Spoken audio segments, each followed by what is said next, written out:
Olá, está começando mais um TVT. No programa de hoje vamos falar sobre impeachment, assunto que ganhou muita atenção após ocorrer no mandato de presidência de Fernando Collor de Mello em 1992 e mais recentemente nos protestos que vêm ocorrendo em todo o país. A equipe do TVT foi à sua saber qual a opinião do público a respeito do assunto. Você acha que o impeachment resolveria a situação do Brasil atualmente? Eu acredito que não, porque no caso, se tivesse um impeachment realmente, ia só tirar, vamos supor, um bolo que está todo estragado. Você só vai tirar a cereja desse bolo, o resto continua lá. Então tem que ter uma mudança total. Não só essa parte, não só o topo tem que ser mudado, mas todo o conjunto. Então para você ter uma mudança, não adianta você tirar uma peça, você tem que mudar o jogo inteiro. Acho que não, porque não adianta você tirar a principal pessoa, sendo que as outras pessoas que são os deputados todos, e pode ser que tenha pessoas corruptas ou não, então se você tirar um só, vai colocar outro lá que vai depender do funcionamento do resto. Então acho que teria que fazer uma reforma geral, que é a reforma política mesmo, porque uma pessoa só acho que não resolve, né? Claro que não, porque depende, a situação atual do Brasil depende de uma reforma completa da política, né? Entra um, sai um, entra outro, pior ainda. Então, dependeria muito mais da conscientização para uma reforma política em geral do que mudar a presidência. Eu acho que não, porque a situação política brasileira requer uma reforma política bem mais profunda do que realmente é o poder executivo hoje. Eu acho que só a mudança do poder executivo, só mudar quem está no poder, só quem tirar quem está no poder não resolveria nada. Para conversar sobre impeachment, convidamos o historiador Felipe Pimenta Carota, graduado pela Unesp e mestrando em Planejamento e Análise de Políticas Públicas também pela Unesp. Seja bem-vindo, Felipe, e obrigada pela presença. Obrigada. Após as eleições presidenciais de 2014, esse é um tema muito discutido entre a população brasileira, principalmente nas mídias. Mas como podemos ver no VT, ainda que algumas pessoas sejam a favor do impeachment, outras acham que não funcionaria. O senhor poderia esclarecer sobre o que é impeachment? Bom, primeiro eu quero agradecer a todos pelo convite e dizer que é um grande prazer estar aqui para conversar com vocês sobre esse assunto tão atual. Primeiramente, existe uma grande confusão no conceito do que seja a palavra impeachment. Impeachment é uma palavra de origem inglesa e que muitos têm a dificuldade, inclusive, de saber qual é o seu significado.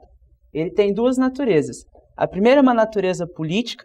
Então, quando a gente pensa numa natureza política, ele está relacionado à cassação e impedimento de um mandato de um agente estatal que esteja no exercício da sua função, seja ele municipal, estadual ou federal, e ele tem uma natureza jurídica, o que envolve um processo de investigação, de denúncia, de comprovação, e além de comprovados fatos, é necessário toda uma investigação de uma comissão que dá o direito, inclusive, de defesa por meio do agente estatal. Como ocorre o impeachment? O impeachment ele tem um processo. Qualquer cidadão pode apresentar ao Parlamento Nacional o pedido de um impeachment. Muitas pessoas hoje têm confundido que o impeachment pode ser solicitado através de um abaixo-assinado. O primeiro ponto para que o impeachment seja solicitado ao Parlamento é que haja uma denúncia formal de acordo com o regimento parlamentar. Essa denúncia deve ser protocolada com documentos que comprovem que esse agente estatal tenha cometido um crime de improbidade ou de falha na administração do seu governo. E comprovada essa denúncia por meio dos documentos, o Parlamento, por meio de uma comissão, vai analisar e decretar se é procedente ou não essa denúncia que foi protocolada por um cidadão ou por um representante de uma organização ou por um representante de uma determinada instituição civil. Tendo sido decretado como verdadeira essa denúncia, tendo sido comprovada, ela vai para uma comissão da Câmara dos Deputados.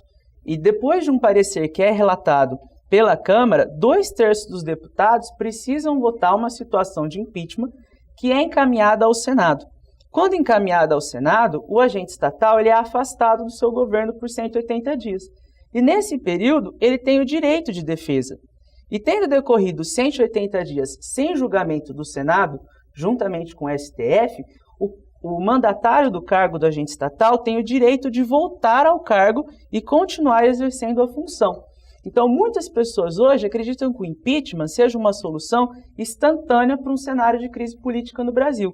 E, na verdade, ele é um processo demorado e ele é um processo que exige do Parlamento Nacional todo um processo de investigação, de detalhamento de documentos, de comprovação por meio de ligações telefônicas, de movimentações de contas financeiras. Então, ele é um processo demorado e um processo complexo quando se fala no cenário político e jurídico.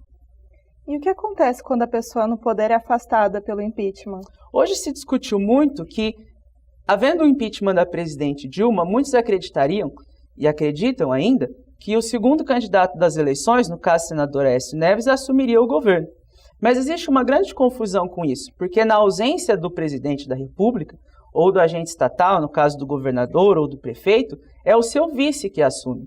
E aí nós temos um problema de formação política nacional, porque na maioria das vezes, os vices que estão nos governos fazem parte de uma coligação que é montada junto com o partido que é detentor do cargo do agente estatal. Então, quando esse agente estatal ele é afastado e impugnado, tornado inapto por um processo de impeachment, o seu vice assume. Num processo de impugnação também ao vice-presidente, ou ao vice-governador, ou ao vice-prefeito, podem assumir o presidente da Câmara, o presidente do Senado, ou até mesmo o presidente do STF.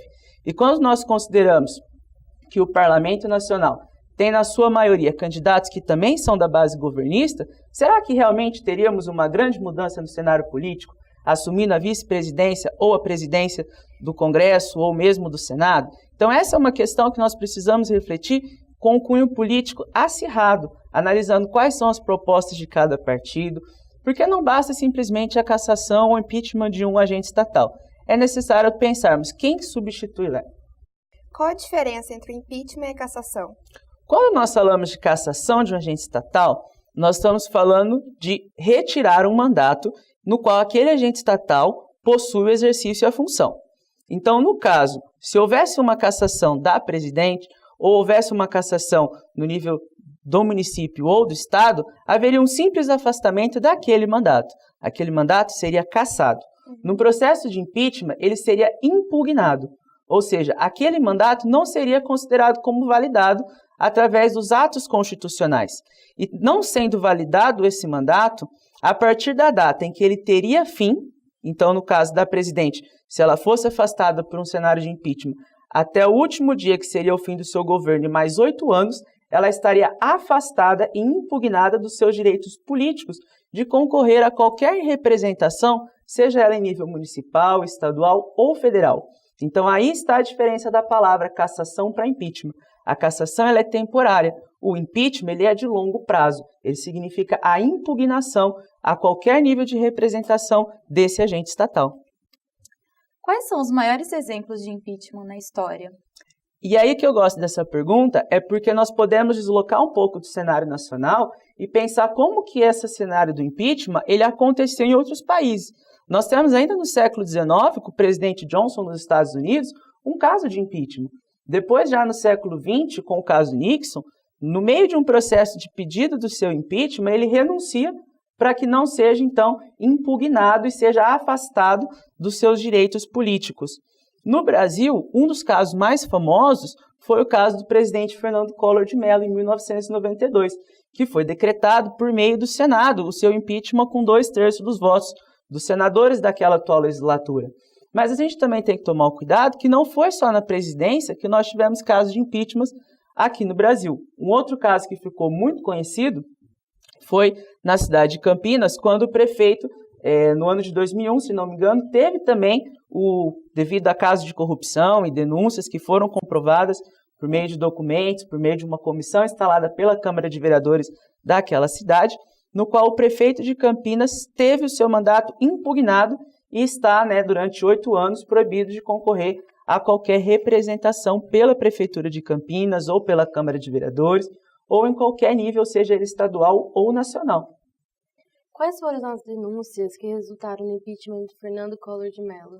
Collor foi eleito em 1989, numa disputa muito grande com o Lula, que vinha há muitos anos tentando ali um processo de crescimento da sua campanha. Nós estávamos falando de um período de redemocratização. Era a primeira vez que o povo ia às urnas para escolher o seu presidente por meio do voto direto. Nós estávamos num contexto antes de ditadura militar, em que os militares escolhiam seus sucessores através da indicação, e depois nós tivemos o caso da eleição de Tancredo, por meio da redemocratização, e com a morte de Tancredo, né, nós tivemos a presidência assumida pelo seu vice. Então, o Collor representava a caça dos marajás, né, a plena participação da juventude, a plena participação de uma Constituição que tinha sido recém-elaborada em 1988, que garantia o direito ao voto ao analfabeto, ao idoso, ao adolescente de 16 anos. Então, era o auge da participação depois de anos de cerceamento de liberdades. Então, quando você tem, dentro do caso Collor, uma denúncia de corrupção envolvendo o PC Farias, né, que teria criado um grande esquema de lavagem de dinheiro e financiamento da campanha, que teria movimentado hoje algo aproximadamente de 2 bilhões de reais, a população brasileira caiu em cima com essa denúncia de corrupção, né? Então, a caça dos marajás, que estava no campo ideológico, no campo do pensamento, não se mostrou presente na praxis do mandatário no exercício da sua função. Outro caso que também chocou a população brasileira, no caso Collor de Mello, foi o congelamento das poupanças.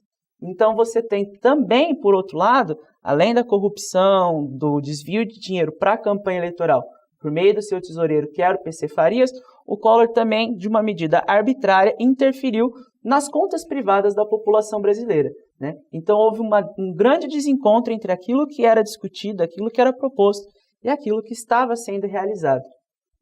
E o que mudou no país após o impeachment de Collor? Foi alguma coisa boa ou não? Olha, uma das características que nós podemos observar, e isso eu considero extremamente significativo no impeachment do Collor, é dar à população brasileira o sentido de participação.